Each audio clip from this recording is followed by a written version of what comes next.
پرواز کیا، باپ جھکا، بیٹے کو اٹھاؤ، امام نے سینے پہ ہاتھ رکھا، اتنا اٹھا، باپ جوان جتنا آتا ہے اتنا لگا دیا جاتا ہے، جتنا کوئی اپنے گھر کے لیے مٹیریل بھیجتا ہے نا اتنا ہم یہ فرشتے لگا دیتے ہیں، یہ مامار لگا دیتے ہیں، یہ مزدور مستری اتنا مٹیریل لگا دیتے ہیں جتنا کوئی بھیجتا ہے۔ پیغمبر خدا نے پوچھا کہ یہ دنیا میں کیسے مٹیریل یہاں پہنچتا ہے؟ پیغمبر خدا نے فرمایا جتنی کوئی زیادہ سورہ اخلاص پڑھتا ہے، سورہ توحید قل هو اللہ احد، جتنی کوئی زیادہ پڑھتا ہے نا اتنا مٹیریل آتا جاتا ہے۔ جو زیادہ پڑھتے ہیں ان کا مٹیریل زیادہ آتا ہے، گھر جلدی بن رہے ہیں، جو کم پڑھتے ہیں ان کا مٹیریل کم آتا ہے، کم بنتے ہیں۔ اور جو سورہ اخلاص صرف نماز میں پڑھتے ہیں، یہ میرے الفاظ پڑھتے ہیں نا سورہ اخلاص نماز میں، ہر دوسری رکعت میں کم از کم ایک مرتبہ سورہ اخلاص ضرور پڑھتے ہیں، تو کتنی نیچے جائے گی؟ اگر نماز تو جو نماز ہی نہیں پڑھتا وہ کتنا ایک سارا بکر دے گا۔ سلام علیہ محمد وعلیہ اب یہ مٹیریل ہے دنیا سے آتا ہے۔ اور دوستوں میرے بات کرنے کا مطلب یہ تھا کہ اپنے وہاں مکان بنانے کے لیے آپ مٹیریل کی طرف متوجہ ہو جائیں کہ آپ کو کیا بھیجنا ہے۔ نماز پڑھے اور اس کے بعد بیٹھ کے سورہ اخلاص کی ایک ایک تسبیح نکال دے، سوتے ہوئے تھوڑا سا پڑھ لے، صبح اٹھے تو پڑھ لے، تھوڑا تھوڑا پڑھتے رہے تاکہ 5-10 مرتبہ وہاں مٹیریل پہنچ جائے اور وہ جو مزدور ہیں نا آپ کے مکان کے لگے ہوئے وہ بس اس میں کام ہے۔ صلوات پڑھ لے محمد والا۔ انہوں نے متوجہ کرنا تھا کہ یہ مٹیریل یہاں سے جاتا ہے اور ایک حدیث مجھے اور یاد آگے وہ بھی پڑھ دوں کہ پیغمبر صلی اللہ علیہ وسلم بیٹھے ہوئے تھے مسجد نبوی میں، صحابہ کی محفل تھی، تو پیغمبر خدا نے فرمایا کہ جب کوئی بندہ ایک مرتبہ اللہ کی تسبیح کرتا ہے، اللہ کا ذکر پڑھتا ہے، مثلا سبحان اللہ کہتا ہے، ایک مرتبہ ذکر لا الہ الا اللہ کہتا ہے، اللہ اکبر کہتا ہے، سبحان اللہ کہہ دیتا ہے، فرمایا کہ کوئی ایک تسبیح پڑھتا ہے، ایک مرتبہ سبحان اللہ کہتا ہے، جنت میں اللہ اس کے باغ میں ایک درخت لگا دیتا ہے۔ اس کے باغ میں، اس کے گھر کے باغ میں باغ ہونا ہے، ہر گھر میں اپنا علیحدہ باغ ہونا ہے۔ میں نے کہی تقی شاہ صاحب کے باغ سے جا کے امرود نہیں توڑنے پڑے گے مجھے، آپ نہیں دیتے، عام ملتان سے بھی منگانے پڑے گے، ہر چیز میرے گھر میں موجود ہے۔ لیکن وہ مٹیریل کو باغ لگانا کس نے ہے؟ میں نے خود فرمایا کہ جب کوئی مومن ایک مرتبہ سبحان اللہ کہتا ہے، ایک مرتبہ اللہ اکبر کہتا ہے، جتنی مرتبہ ذکر کرتا جاتا ہے اتنے ہی اس کے باغ میں درخت لگتے جاتے ہیں۔ اب یہ آپ نے بھی سنا، خوش ہوئے، صحابہ کرام نے سنا، وہ بھی بہت خوش ہوئے، کہنے لگے یا رسول اللہ پھر تو ہمارے جنت میں بڑے بڑے بڑے باغ ہوں گے۔ اس زمانے میں یہ کام نہیں ہوتے تھے نا، یہ منجی اگانا، یہ دوسری چیزیں چھوٹا چھوٹا کام ہوتا تھا، بس کھانے پینے کا 2-4 کھجوروں سے گزارا ہو جاتا تھا، تو سارا دن مسجد میں رہتے تھے۔ ہم تو دنیا کے لوگ ہیں، دنیا کے بڑے کام کرتے، وہ آپ کے تسبیحاں پڑھتے رہتے تھے، سبحان اللہ الحمدللہ لا الہ الا اللہ اللہ اکبر۔ تو وہ خوش ہوئے کہ ہم تو ہر وقت اسی ذکر میں لگے ہوئے ہیں، اس لیے جنت میں ہمارے تو بڑے بڑے باغ ہوں گے۔ جب پیغمبر نے ان کی خوشی سنی نا، ساتھ ہی فرمایا شرط یہ ہے کہ یہاں سے آگ نہ بھیجو، جو آگ جلا دیں اسے جلائے۔ انہوں نے عرض کیا یا رسول اللہ یہ دنیا سے آگ جنت میں تو آگ ہے نہیں ہے، جہنم میں آگ ہے نا، آگ تو جہنم میں ہے، یہ دنیا میں تو آگ ہے نہیں ہے، جنت میں تو آگ ہے نہیں، یہ کیسے بھیجتے ہیں؟ فرمایا جو تم گناہ کرتے ہو نا وہ اس جہاں سے آگ بن کے جاتا ہے اور تمہارے باغات کو برباد کر دیتا ہے۔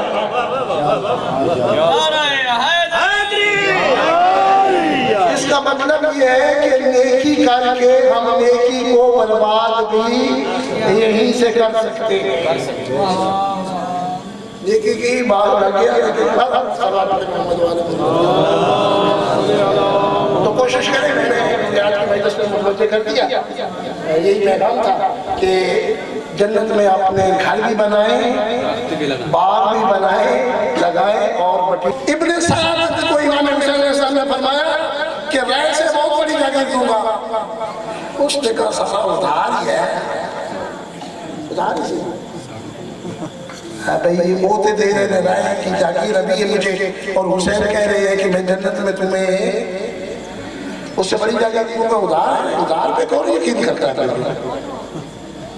حسین کہ ادھار پہ اسے ران دے ہمیں آتا ران دے ہمیں بھی سوچو ران ساڑھے کہ مجھے حسین کے ادھار پہ یقین ہے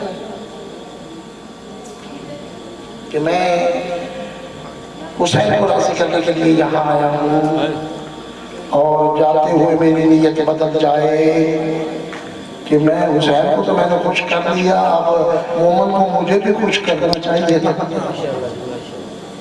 دنیا جب آ جائے گی تو پھر اہل بیت کا دامن ہاتھ سے ڈھیلا ہوتا جاتا جائے گا، پھر کہتے ہیں تجھے پر پیٹ میں بھی کہ مجھے تو دے۔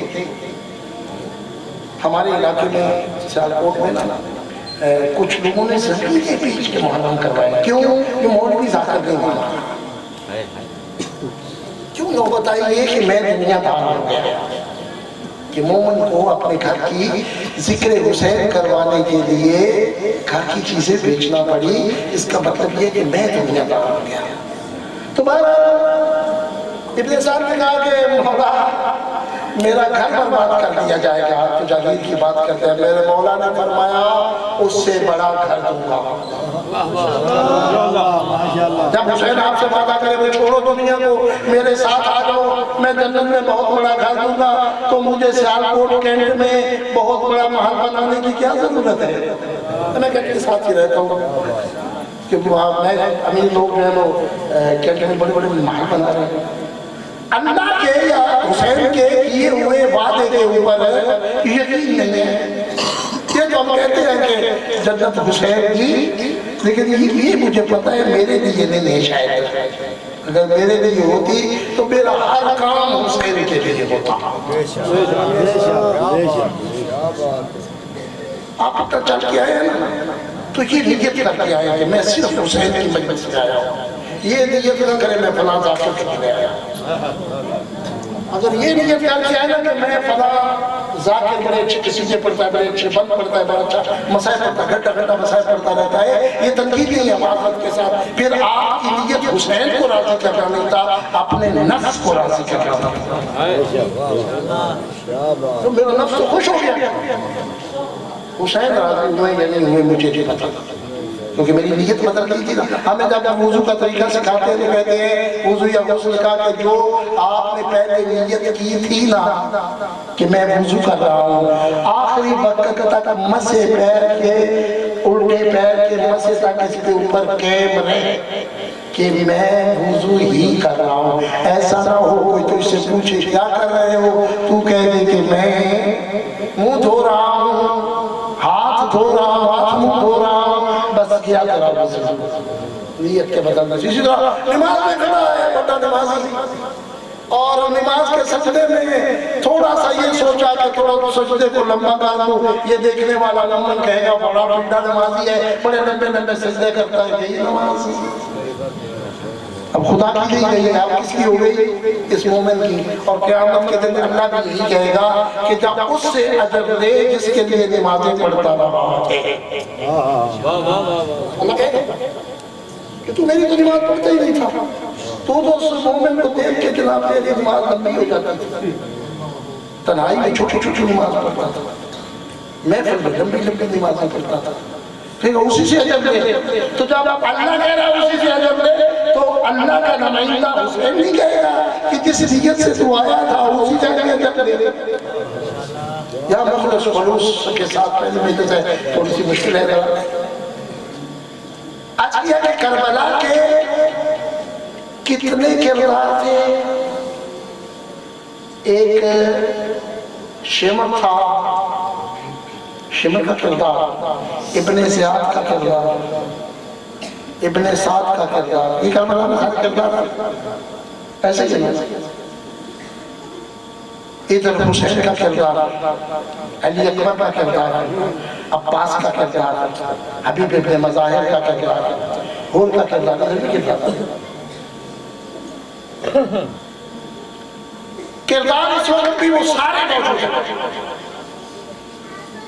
ابن زیاد نے کیا کیا تھا؟ ابن زیاد اور یزید نے حسین کو مارا تھا، امام کو نہیں مارا تھا، معذرت کے ساتھ یہ نہیں انہوں نے بڑی ذمہ کر رہا مروایا تھا۔ اگر وہ نہ مرواتے تو ابن سعد نہ مرتا، اس نے مروایا تھا۔ پیسے دیکھیں، بالیان سے بھی میں التجا کیا کرتا ہوں کہ کہیں پیسوں کے زور کے اوپر حسین کا مقصد قتل نہ کرواتا کہ حسین نے جس مقصد سے یہ کام کیا تھا ہم کہیں اس کو ہائی جیک کر کے کہیں اور نہ لے جا رہے ہیں، کوئی رستہ ہی نہ بدل دیا ہوگا کربلا کا۔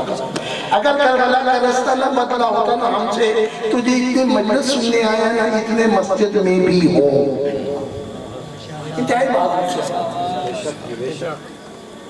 کہ اتنے جو مجلس سننے حسین کی اب آگے ہیں۔ تو حسین نے کربلا میں نماز بھی اور جیسی حسین نے پڑھی ہے کائنات میں کسی نے بھی نہیں پڑھی۔ آدم سے لے کے پوری تاریخ اسلام کو دیکھیں، پیغمبر خدا کا کریا گیا، پیغمبر زخمی ہوتے تھے، کافر پتھر مارتے تھے، لیکن پیغمبر نے اس حالت میں کبھی نماز نہیں پڑھی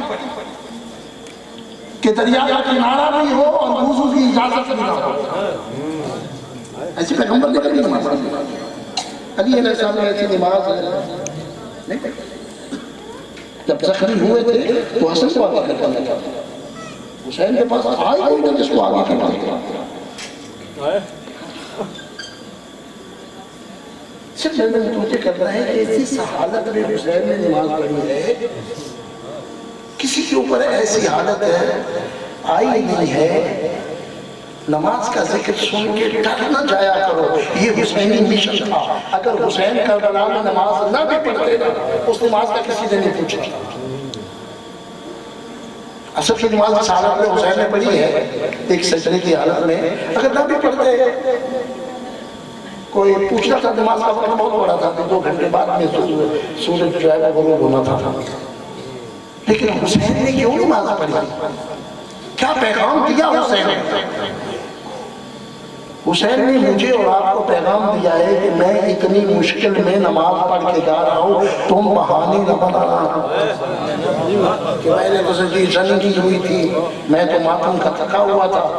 میں ان مولویوں میں سے نہیں ہوں تو فتوے لگاؤں، میں کہتا ہوں تیرا جسم خون میں الگ ہے، پڑھتے نماز تاکہ کہ حسین کو کہہ سکے مولا میں نے نماز نہیں چھوڑی تھی کہ آپ کی طرح بے شک خون میں تھا۔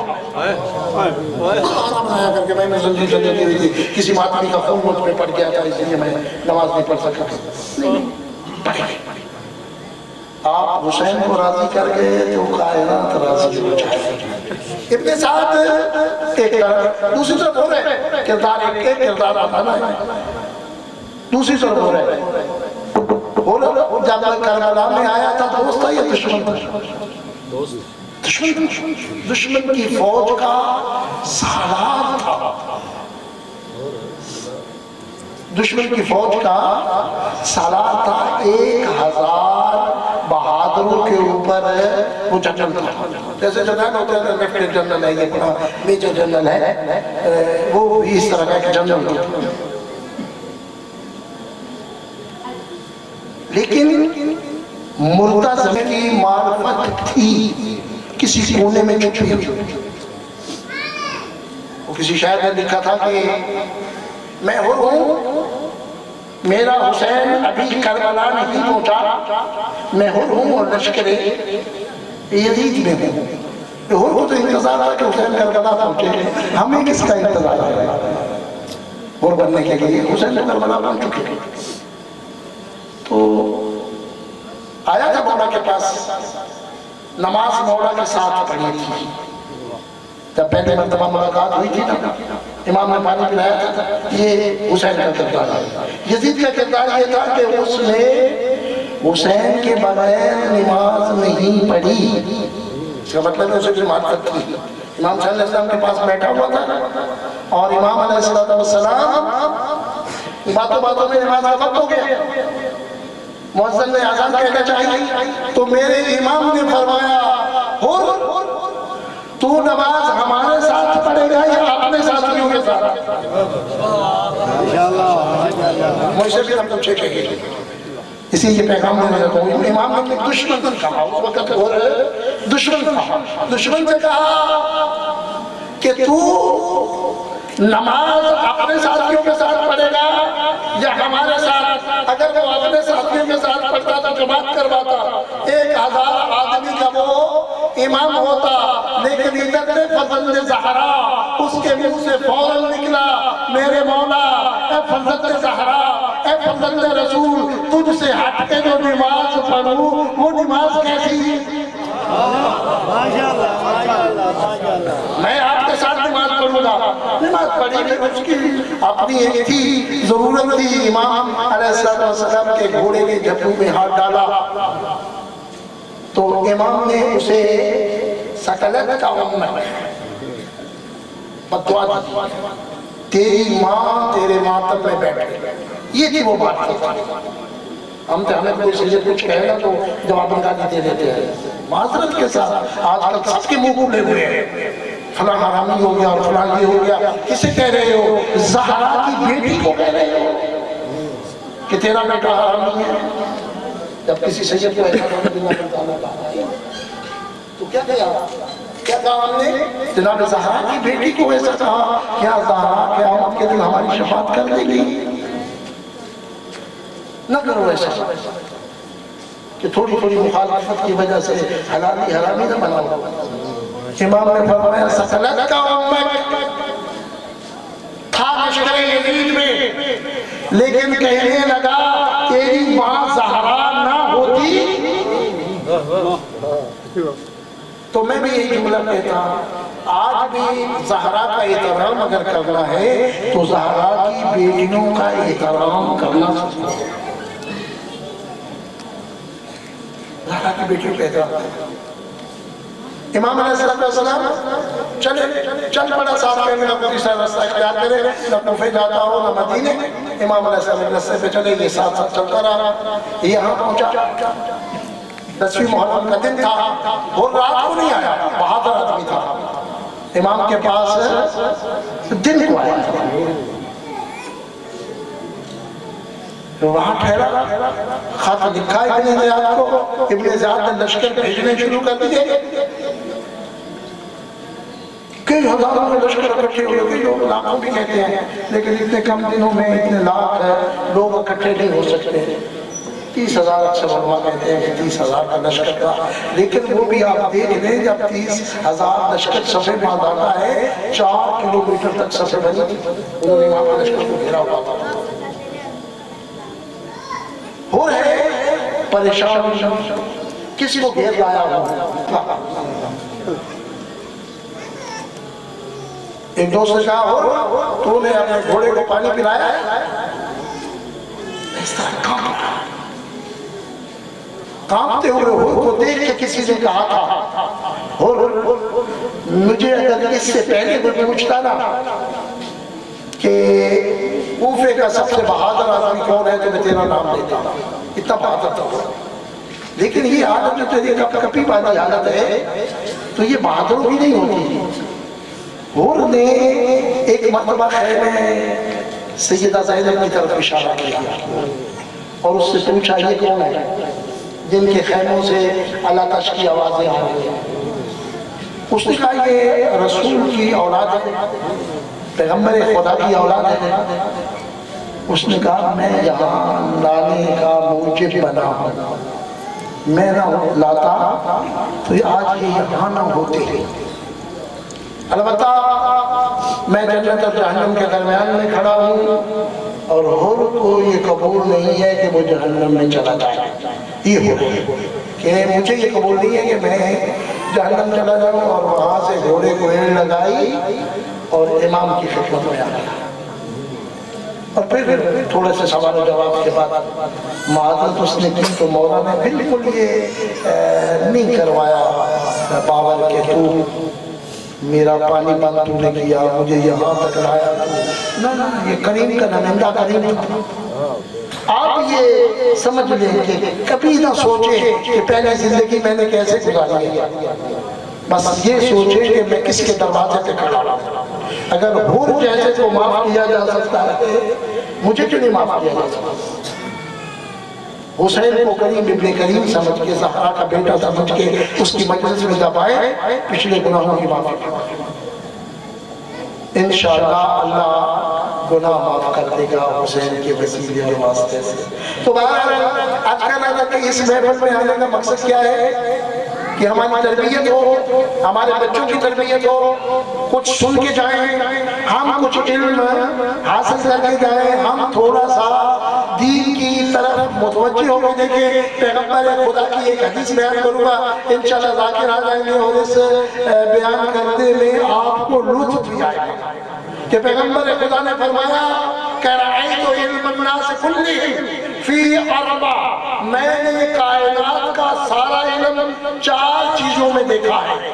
اولھا، سب سے پہلی یہ ہے کہ انتعرف ربک، سب سے پہلا علم یہ ہے کہ تو جانتا ہو تیرا رب کو۔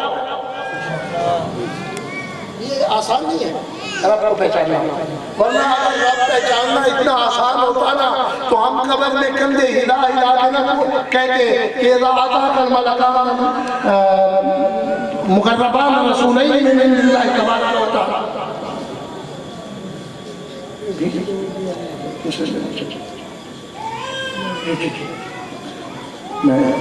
چلو یہ حدیث انشاءاللہ مقتضا میں آج کروں گا کہ سب سے پہلے تیرے رب کا تجھے پتا ہو کہ تیرا رب کون ہے۔ یہ اتنا آسان سوال نہیں ہے، کل انشاءاللہ اس کے بارے میں عرض کروں گا۔ تو امام کے پاس آتے ہیں، میں چاہتا تھا کہ میں ذاکر کا مضمون نہ خراب کرنے کے آیا، میں حضرت حور کا ہی ذکر کرتا ہوں۔ جب حور آئے نا تو فوراً جب معافی مل گئی تو کہا کہ مولا مجھے اجازت دیجیے کہ میں آپ کو قربان ہو جاؤں۔ مولا نے فرمایا حور تھوڑی دیر ٹھہر جا،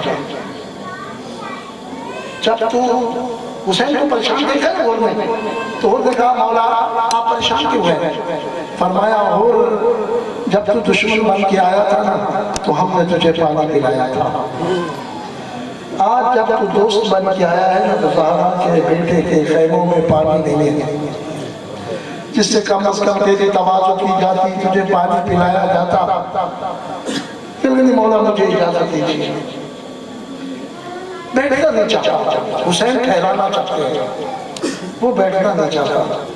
میں سمجھتا ہوں اگر حور سے سوال کیا جائے کہ حور تو اتنی جلدی میں کیوں ہے، ابھی تو آیا ہے، تھوڑی دیر فرزند زہرا کے ساتھ گزار لے، اس کا جواب یہی آئے گا کہ میں اس فوج میں تھا جو حسین کو یہاں گھیر کے لے آئی تھی، اور حسین ان مشکلات میں پڑ کے 4 دن سے پیاسے ہیں بچے، کوئی بچہ آ کے مجھے دیکھ کے دل میں یہ بات نہ لے آئے یہ وہی حور ہے نا جس کو ہم نے کل پانی پلایا تھا، آج اس نے ہمارے اوپر اس وقت اتنا کہے تو ہمارے اوپر پڑا ہے، یہ اس کی وجہ سے ہے۔ تیار ہو کے جانے لگا، اس کے ایک بیٹے نے جا کے دامن پکڑا اور کہا بابا بیٹوں کے ہوتے ہوئے باپ مقتل کی طرف نہیں جاتے، مجھے اجازت دیجئے، میں پہلے قتل ہوتا ہوں پھر آپ جائیے۔ اکثر مخرقین نے اس بچے کا نام بقیر لکھا ہے۔ جب وہ چلا اور تھوڑی دیر جنگ کی، پانی بھی پیا ہوا تھا، لیکن چاروں طرف سے تیر برسنے شروع ہوئے، نیزے بھانے لگنے لگے، آخر زمین میں گرا اور کہا بابا میرا